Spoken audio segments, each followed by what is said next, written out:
Follow Without Warning Podcast Season 3, Investigation Derailed with Sheila Wysocki on iTunes, Stitcher, and Google Play. Without Warning Podcast presents Season 3, Investigation Derailed. Come behind the curtain with private investigator Sheila Wysocki and examine a major injustice. Warning, the following episode contains elements that are graphic in nature. Listener discretion is advised.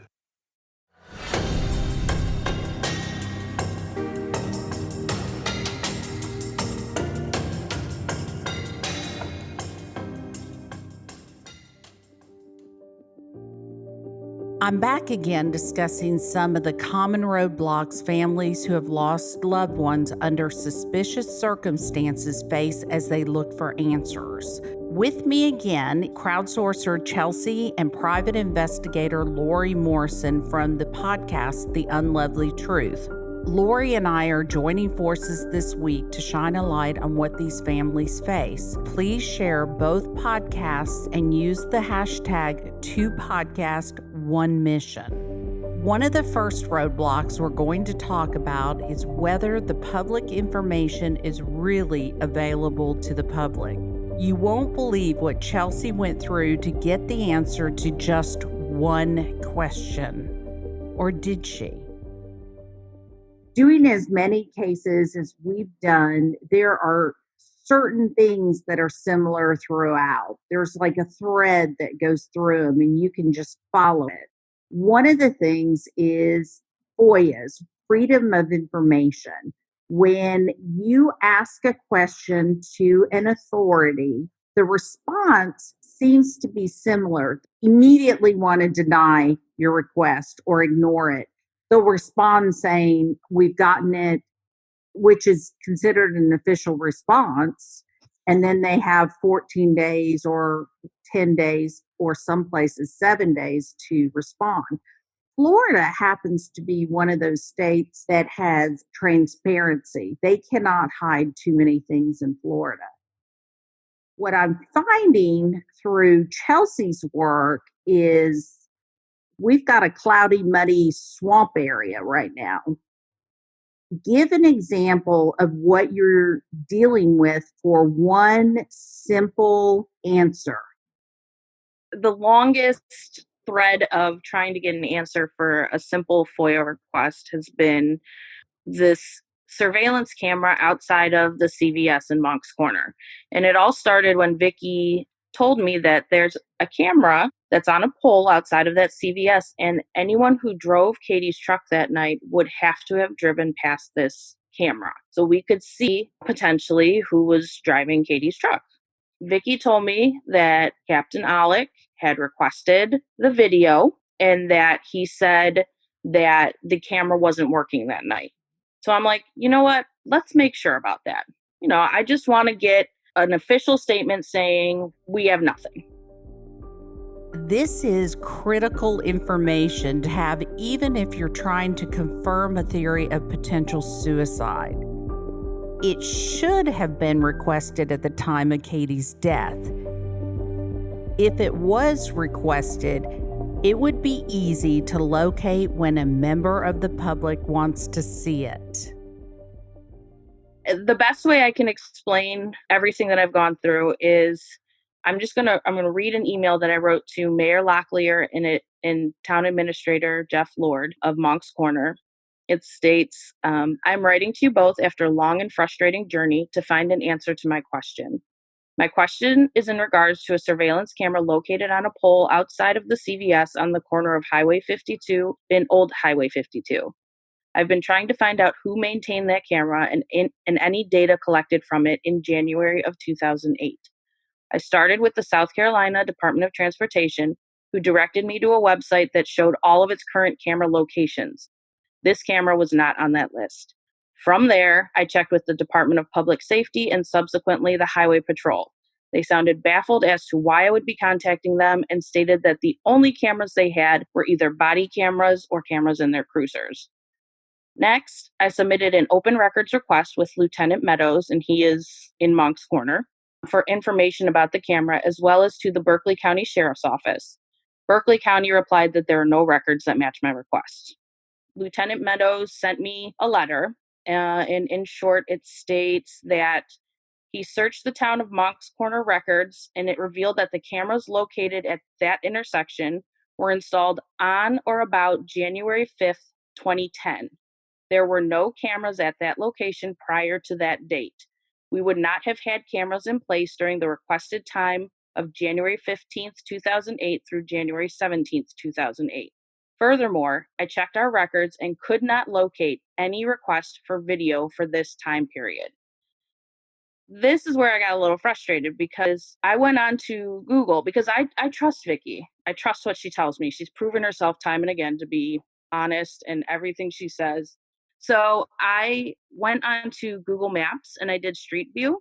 And on there, you can go back in time to old views of the same street. And it went back as far as December of 2007. And in December of 2007, you can clearly see a surveillance camera on a pole located outside of the CVS. This is different from the camera that you can see currently. This one is kind of a little bit higher than the one that's currently there, but there is still a surveillance camera there. So I attached these pictures to show them that there was a camera there in 2007. Thinking it was a mistake, I asked if he could kindly check the records again. It was also around this time that I spoke to Administrator Lord and asked about the camera. He had told me that Lieutenant Meadows would be the person that he would check with to find that answer. Lieutenant Meadows responded again. He said, after receiving additional correspondence from you, I've researched further and checked with our evidence custodian and our IT contact.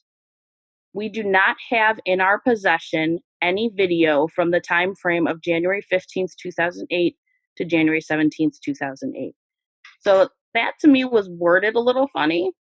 Yeah, that's different. Not having any video is different than there not being a camera there. Well, and not only that, we do not have in our possession.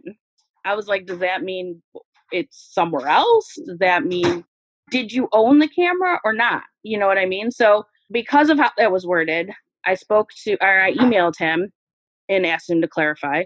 And he said, I do not know who owned that camera at that time. Our camera server is located at the municipal complex and is not stored off-site. We don't have a copy of any video from that time frame. I had our evidence custodian check the evidence room and the IT check the camera server that would be used to archive any video. I hope that clarifies for you. Let me know if you have any further questions. So I said, that's a pretty definite answer. So I thought, as you're likely thinking now, that I must not have checked well enough into the South Carolina Department of Transportation. Again, I contacted the Department of Transportation, and the representative I spoke to said an open records request would have to be filed since it's not one of their current cameras. She filed the request for me, and later in that afternoon, I spoke with a FOIA officer from the Department of Transportation. After doing some research, she replied with the following. According to our engineer, the camera was owned/maintained by the town of Moncks Corner Police and may still be there. Not wanting to leave any stone unturned, I responded that I was aware that the Moncks Corner Police Department had a camera there in 2010, but what about prior to that? And she answered, unfortunately, we have no further information since the camera belongs to another municipality. We only have records of our own cameras whose image stream is in real time with no images being stored on an electronic media. This will conclude the response of the South Carolina Department of Transportation to your request. In other words, don't contact us again. Stop calling me. But, of course, you know me. Again, I wanted to be absolutely sure that the Department of Transportation did not maintain the camera, so I sent her the following email.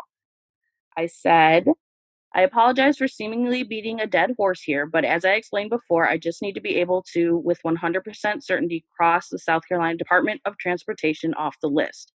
Because of that, I feel it necessary to point out that the camera that was there in 2008 is actually a different camera than the one that was there starting in, at that time, what I believed was 2010. If you compare the two pictures, you can tell they are different colors and different spaces on the pole. I'm truly sorry to be so picky, but it's quite important to me. Thanks again for your assistance. And I sent her pictures. And she said, our engineer assumed the camera you mentioned for 2008 was the same today. However, I must stress, since we do not maintain the camera, we would have no further information on it. Again, that seems a pretty definite answer. I was stumped until I saw this. The picture above, which is one that I sent, that I used to compare to the one in 2008 was actually a picture from 2020. So wanting to be thorough, I wanted to see a picture as close to 2010 as possible because according to Lieutenant Meadows, the Moncks Corner Police Department got a grant in 2010 that they used to buy a number of traffic cameras, including the one in question. He stated in his response to me that the camera was installed on or about January 5th, 2010. If that is true, then why do the pictures from 2011 still show the old camera? If the Moncks Corner Police Department was using the same equipment that was there previously, they must know who owned it prior to 2010. It's the same camera. So either they took over that camera or they didn't start using it in 2010. It wasn't until after 2011. Again, I showed pictures, but I said, this is what I know. There was some sort of surveillance traffic camera at the corner of Highway 52 and Old Highway 52 from at least December 2007 to January of 2010. No one seems to know who owned it or even who to contact to find that information.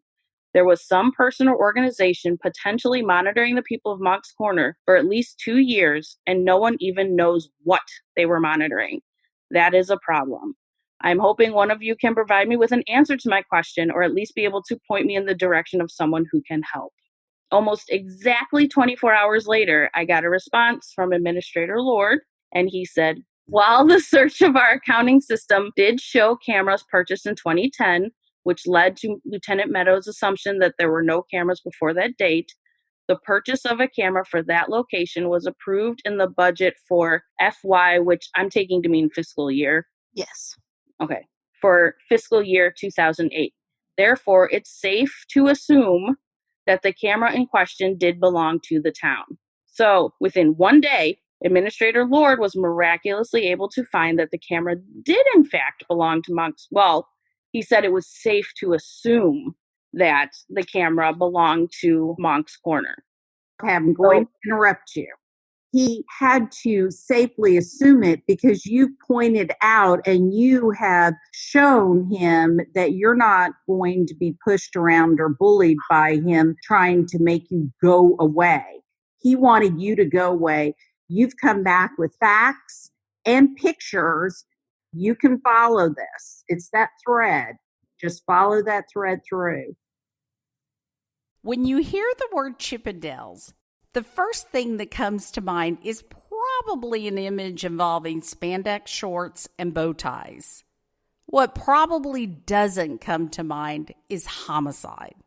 But I recently learned on Moms and Mysteries that there is in fact a dark history behind the infamous brand, a history involving bad business dealings, jealousy, and murder.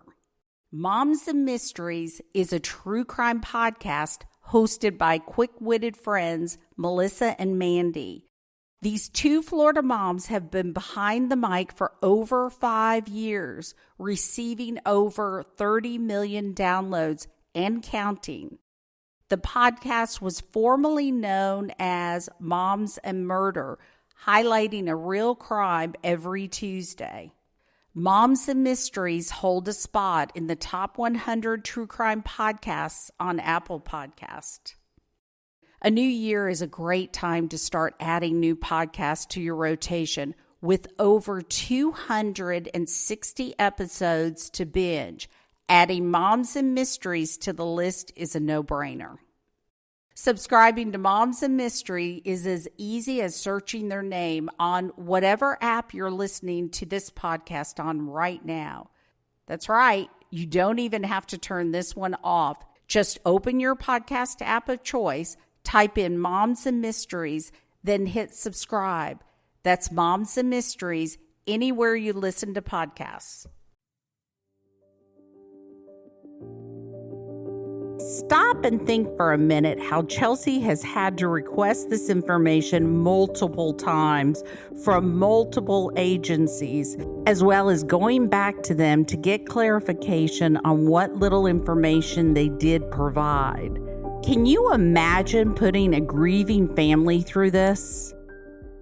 You've done an excellent job. Had you been a grieving mother, you would have taken that and just moved along thinking they know what they're talking about, which they did not, because they've proven they did not. Yeah. Well, before Chelsea goes on, I just want to say the point you made about imagine a grieving family having to email 4 or 5 different people in different departments multiple times. You can't be expected when you're newly grieving to be able to stop and think about all the things that need to be done and that you have to make sure that they're actually getting done. This camera is a pinprick of the things that a grieving family, if you're trying to show that your loved one didn't commit suicide, this camera is one tiny detail in a list of thousands of details that you would have to check up on. When I talked to the Department of Public Safety, I cannot tell you how many phone calls I had to make. It was probably at least 20 phone calls. And every person I talked to was like, you want to be talking to the Department of Transportation? I'm like, no, I already talked to them. Like, they just kept being like, why are you calling me? I'm like, I'm just trying to make sure that, I'm covering my bases, that I'm not missing something. Records are supposed to contain verifiable facts. You should be able to get answers to questions that you can use to review or add to any investigation. But notice the word assumed. Meadows assumed. Are you kidding me? You are an investigator. You are a police officer. Are you really supposed to assume something?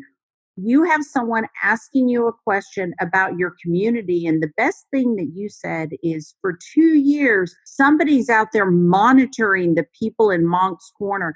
I think if I lived in Moncks Corner, I would want to know who owned and operated those cameras too. To this day, is it the city council? Is it Lord? Is it, 𝐷𝐿𝐒?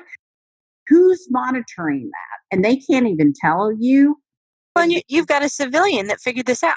So you who are supposed to be investigators, this should not have been a big stretch for you to be able to get the answer to this. Had Captain 𝐿𝐒 actually made the call in 2008, this could have been done. But the one thing, like I said before, the one thing Lieutenant Meadows did tell me was that there were no requests made for that video. No requests. So that means Captain 𝐿𝐒 never made the request, according to Lieutenant Meadows. So no requests were made, but he told Vicki he made the request. Okay, what I remember is Rick 𝐿𝐒 told me that there was a camera in front of CVS that what I remember was the highway department owned, and he was going to check with them to see, it would show the vehicles coming or going from that night with Katie and Aaron. And then when I asked him about it later, he said that it was broken, it wasn't working that night, and that then there was no way to get any information.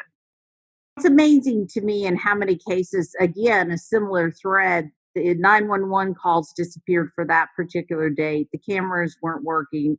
I hear those excuses over and over when in fact it's someone who didn't do their job. The listeners are hearing all that Chelsea has done, but they can't see it. So she has written emails, made over 20 plus phone calls, well over that. At least. And drawn pictures, pulled things off of Google in order to show them what they already know. Now, are they playing a game or are they actually that incompetent? It makes you wonder. It really does.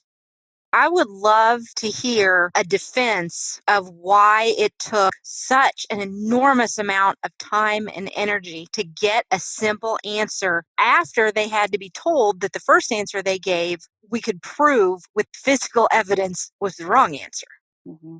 And again, kudos to you, Chelsea, for being so dogged in your pursuit of finding this out, because it's too easy to give up too soon. Yeah, I'm sure the poor people of Moncks Corner won't agree to that, but it's their job to answer those questions. The people, the constituents of Moncks Corner are probably cheering you on, because I'm hearing from more and more people in that area of what they put up with. And finally, there's a big old light shining on them, and they're hoping this podcast goes away. There are other media outlets coming. And they should, because it's not right. It's not right. It's a mom and 2 babies. Their Yeah. beautiful lives were extinguished, and it's not right. For the people listening to this, again, understand this is a grieving mother that was told one thing, and it's taken Chelsea all this time and energy to put into finding the one answer. After Administrator Lord wrote that to me saying, it's safe to assume that it was owned by then, I was still in the dark on if any video had been kept from that time frame, of the original request, because Lieutenant Meadows told me that there wasn't any, but he was also under the impression that they didn't have the camera until 2010. So was he for sure checking in the right time frame? I wasn't sure. So I called the town administrator, Jeff Lord, and he basically told me that, he said, I'd asked because I said, look, I have camera images from 2007, December of 2007. You told me it was in the budget for 2008. So, I'm a little confused by that. And he said, well, fiscal year 2008 actually starts October 1st, 2007. What he doesn't know is that I had previously requested town council meeting minutes from 2007, and I had read through it pretty closely, and I saw no mention of any money going to surveillance cameras, security cameras. And they talk, quite extensively about budget. So I can't say with 100% certainty, but I can say pretty well that it was not on the radar according to the town council meeting minutes for 2007 when, I would imagine they would have talked about it. So again, I'm a little shaky on that. I don't truly believe it. We'll have to push a little harder. Chelsea has pushed pretty hard already, and you can certainly see why she's having doubts about the information she has been given so far. Sometimes it seems like you almost have to already know the answers you're looking for in order to know what questions to ask. I asked him if anyone would have to fill out a permit in order to put a camera up, because I was looking for some piece of documentation to back up what they're telling me. This is what I wanted a physical piece of paper that says this camera was put up at this time, it's owned by these people. But he said, if it's the city's camera, then they wouldn't need a permit.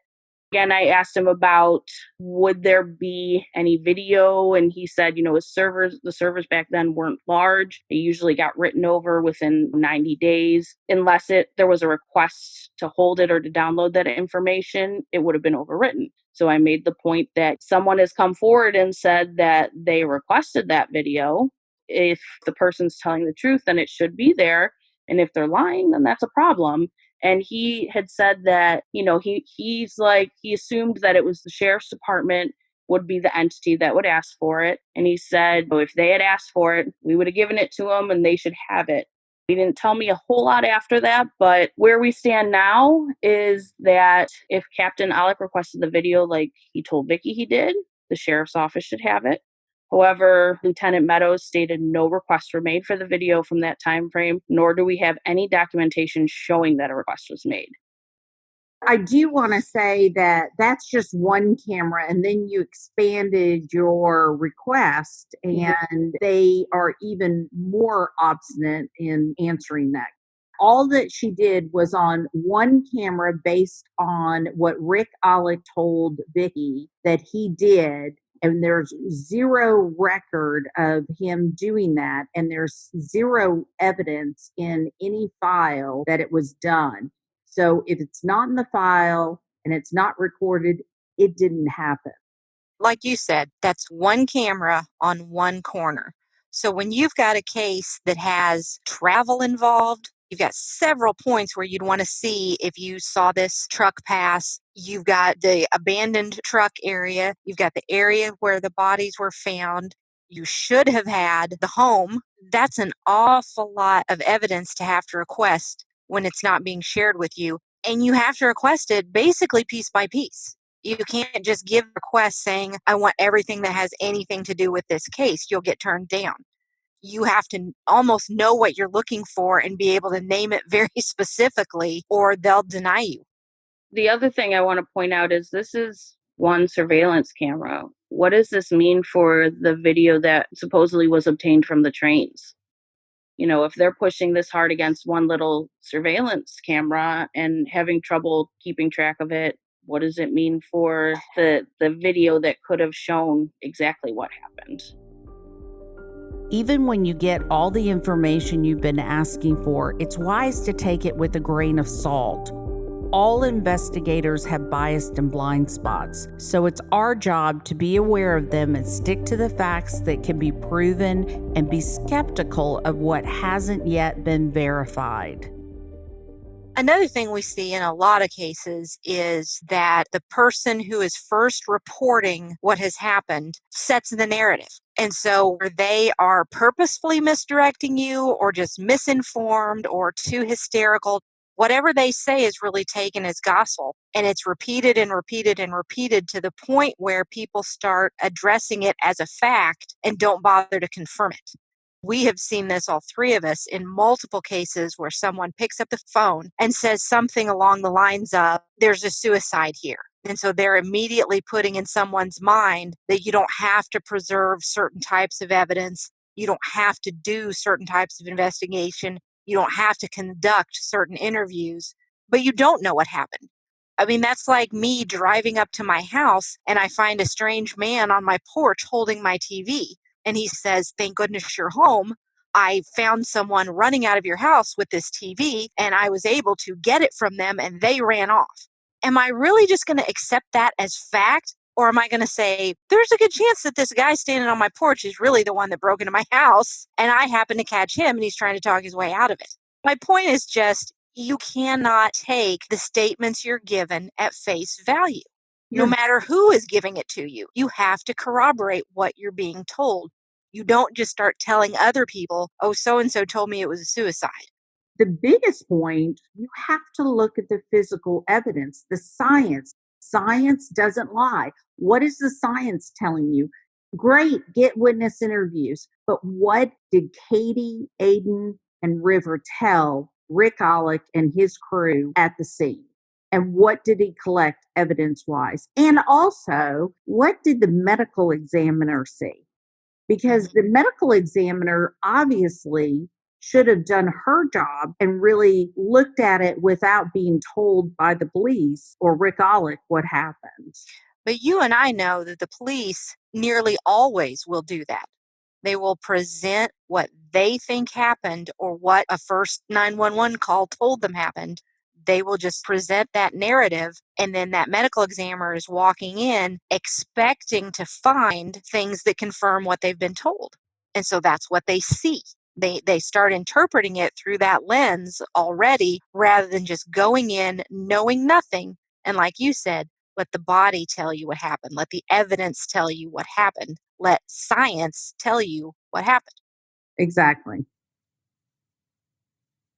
Angie's List is now Angie, and we've heard a lot of theories about why. I thought it was an eco move. Fewer words, less paper. No, it was so you could say it faster. No, it's to be more iconic. Must be a tech thing. But those aren't quite right. It's because now you can compare upfront prices, book a service instantly, and even get your project handled from start to finish. Sounds easy. It is, and it makes us so much more than just a list. Get started at Angie.com. That's ANGI, or download the app today.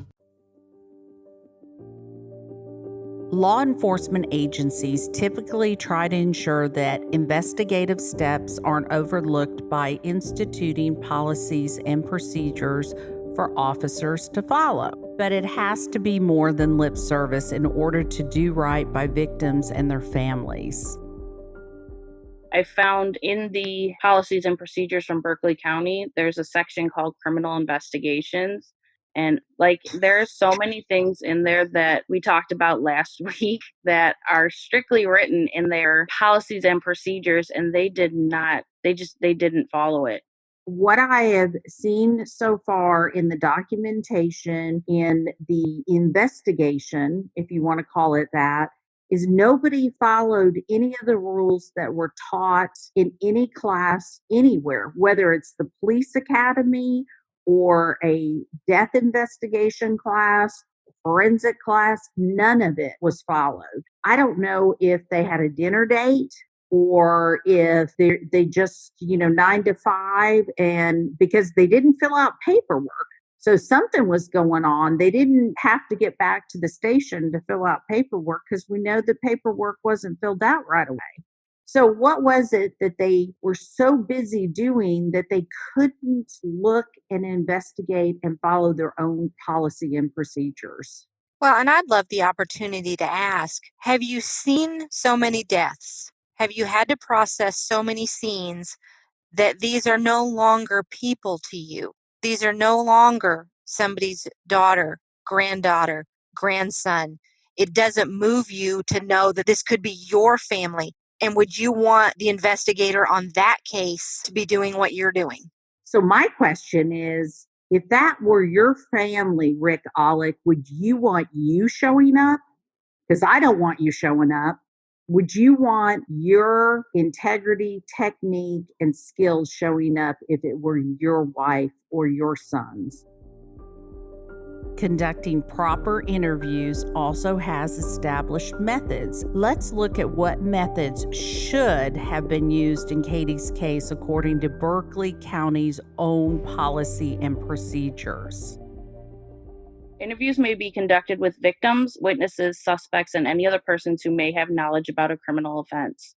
Although there are many techniques available to assist interviewing suspects or witnesses, the following general guidelines will be utilized in most interviews. Conduct interviews as soon as possible so that the details of the offense are fresh, preventing the possible loss of vital information. Control the setting as much as possible. Interviews and interrogations should be held in a quiet, private location free from outside distractions. Record the interview, either in a taped statement or in writing. Be prepared with as much information about the offense as possible prior to beginning the interview or interrogation.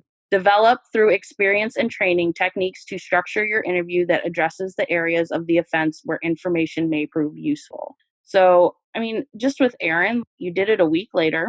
You didn't ask about his broken hand. That's just one area.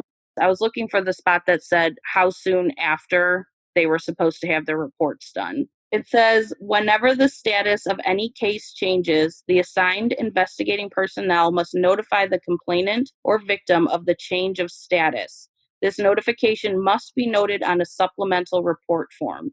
So my request to Mr. Lewis, asking for the dates and when the case was changed, and, I followed up again. It's been maybe 3 weeks. I'm not sure. He said they were working on it. It should be pretty easy if it has to be written in a supplemental report when the status changed. This is a shell game that they play with families. So let's talk about, is it open? Is it closed? Is it open? What exactly is SLED investigating? Because there's a conflict of interest if they're investigating the investigation since they were part of the investigation. So how can they investigate themselves and Berkeley County? And we understand that Sheriff Lewis and the people at SLED have a relationship, but you need to bring in somebody who doesn't have a relationship, who can actually do a good job and see what's going on in that department.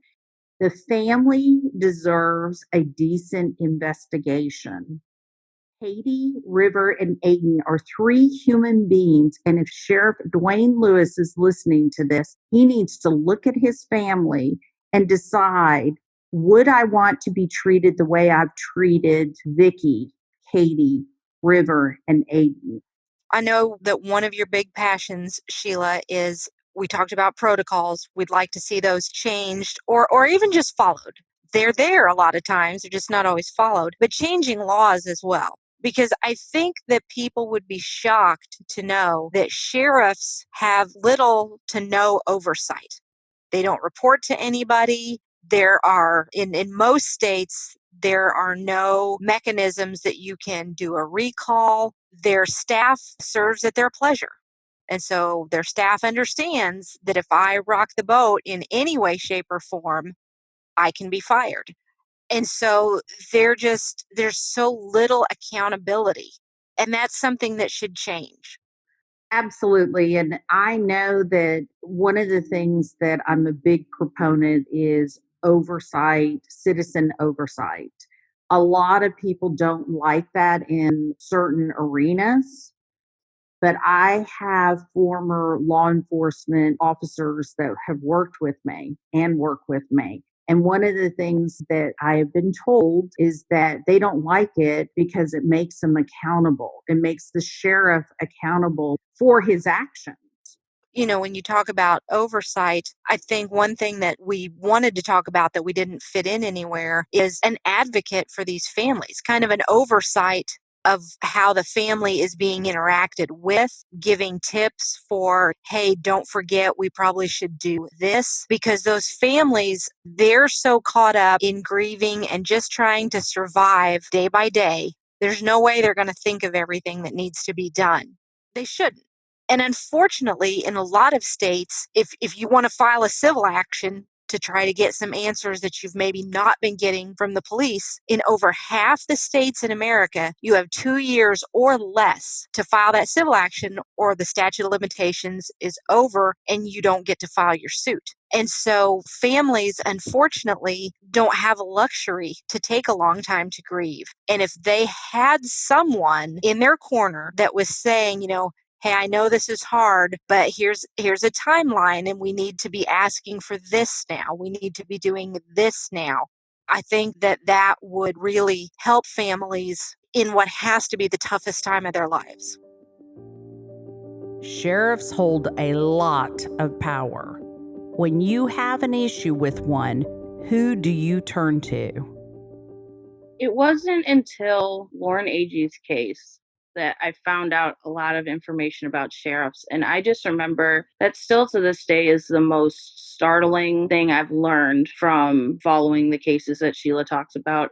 I was astounded to find in this country they're not accountable to anyone. How did we allow a system where sheriff of a town, and it's not like they're the head of the Department of Defense, you know what I mean? These are sheriffs all over the country that just hold so much power. And you can look in the news. Vicky just posted on Facebook today about all these, there were pictures of all these sheriffs and all these stories about corruption and, things that they did. And that was just in one little area of South Carolina. It's astounding to me that no one has looked at this and said, maybe this isn't the greatest idea. Maybe we should, have a higher authority, have more involvement. They need to answer to someone. They lobby every time someone tries to get something like that passed. And so, voters at large have said this before, I'm like a broken record, but be educated about who you're voting for and where they stand on the issues that are important to you. So if this sort of thing is important to you, you need to know more about it. You need to tell your friends about it and get them informed, because it is going to take a huge number of people banding together to get this changed. And I'm so glad, because I never knew.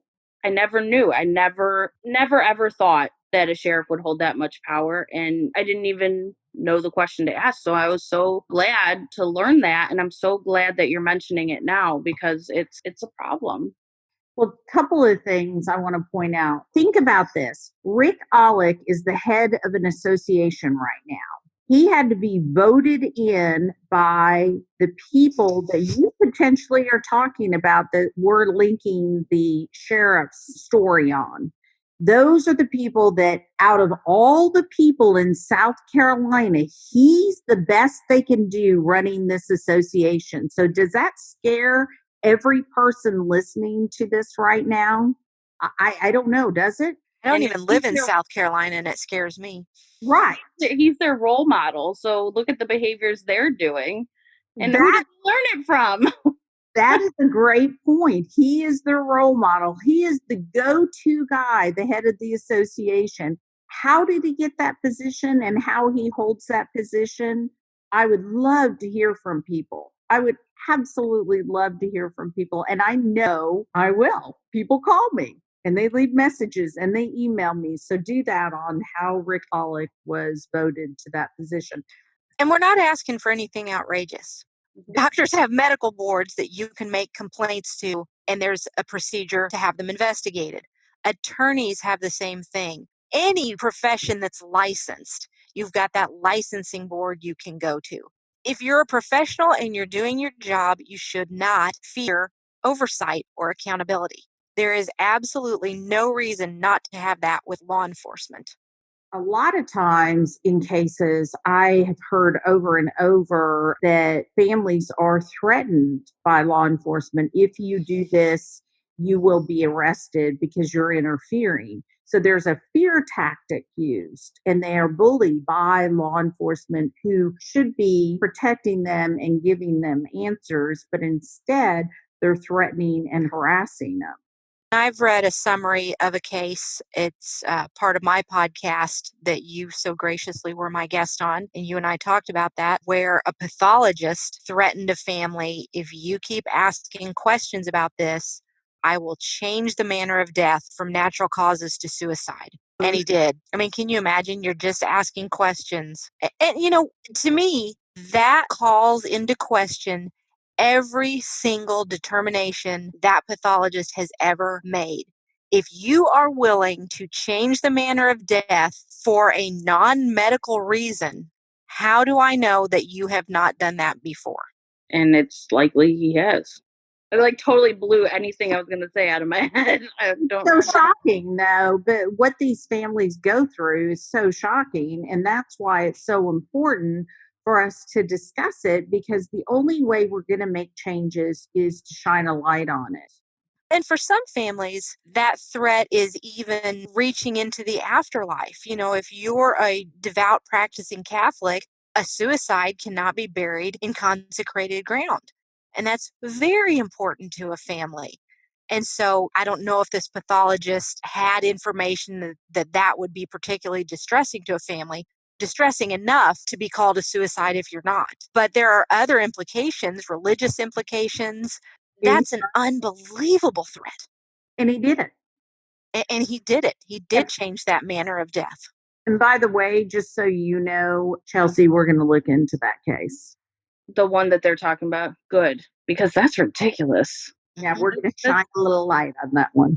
So against any medical integrity ever. Oh, no ethics whatsoever. I was just going to say really quickly, a couple things. I think if you do get advocates, if we do fight for advocates to help people through, a grieving process while still making sure everything's going right, honestly, I think they should be from out of town because of the threat. I'm here, I'm nowhere near South Carolina. And so I don't feel that pressure like they feel down there in that community. They can be pulled over at any time for any reason. And it's easier for me being removed from the situation to come and actually bring information forward and call them out on things that aren't correct or aren't like they're doing the right thing or something, because I'm not right in the mix of it. If you're going to have advocates, I think they should be from a point where, one, they won't be threatened, but two, they won't be sucked into that environment, that, good old boys club or whatever. I have a feeling that this whole sled investigation, they're just biding their time until the podcast stops shining a light on their investigation on Moncks Corner, on Berkeley County, and then they're just going to sweep it right under the rug again. But they do not know. We're not going to let this go. I feel like they're just pushing us off and pushing us off and pushing us off while not doing anything, just waiting for us to kind of go away. That's why we need listeners to join the mission. We can't do this all by ourselves. We can't keep a podcast going on every case we do indefinitely. And really, that community, I just want to say to them, not as a criticism, but as an encouragement, own what's going on. Be proud of your community enough that you say, we can do better, and we will.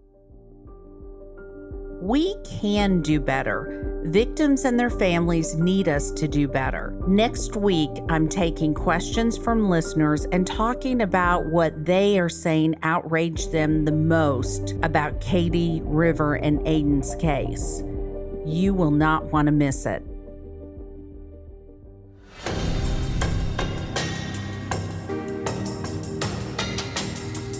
If you have any information you want to share on the podcast regarding the deaths of Katie, River, or Aiden, email tips@SheilaWysocki.com or call 1-888-599-0008. Join Patreon and crowdsource justice with private investigator Sheila Wysocki. Without Warning Podcast, Season 3 investigation derailed. Executive Director, Executive Producer, and host, Sheila Wysocki. And announcer, Tim Evans. Thank you to Lori Morrison of the podcast, The Unlovely Truth. Thank you to Danielle Birch, Chelsea Sarkowskis, and private investigator Jenny Moore for their boots-to-the-ground, passionate, laser-focused research.